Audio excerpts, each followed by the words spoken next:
হৃদয়ের স্পন্দন যে যিনি যিনি সেই মানুষ যিনি ঢাকার সোহরাওয়ার্দী উদ্যানে 20 লক্ষ মানুষের জমায়েতে আল্লাহর যেই বান্দা কলিজার সবটুকু আওয়াজ দিয়ে খতমে নবুয়তের ঘোষণা করেছিলেন, আমাদের সেই কায়েদ, আমাদের সেই মিল্লাত আল্লামা আব্দুল হামিদ পীর সাহেব মধুপুর দামাত বারাকাতুহুম, আল্লাহ তার হায়াতে তয়্যিবা আফিয়াতের সাথে দীর্ঘায়িত করেন।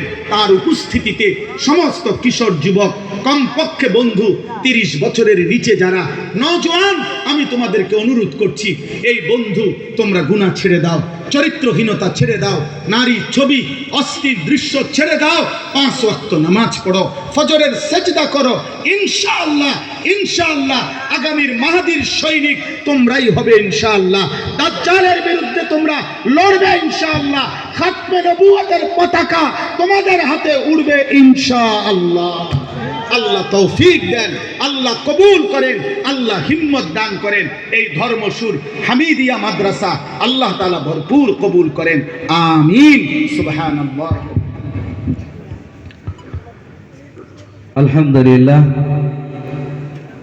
হযরতের নসিহতের উপর আমাদের পূর্ণ আমল করার মতো তৌফিক দান করুক এবং হযরতের হায়াতের মধ্যে আল্লাহ তাআলা বরকত দান করুক।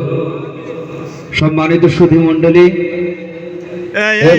আমাদের যে সমস্ত ছাত্র ভাইয়েরা এবছরে হেফজ শেষ করে কোরআনুল কারীম পুরাটা মুখস্থ করে হাফেজে কোরআন হয়েছেন, তাদেরকে আজকে এখন দফতরে ফজিলাত দেওয়া হচ্ছে। তো সে সমস্ত ছাত্রের নাম আমি ঘোষণা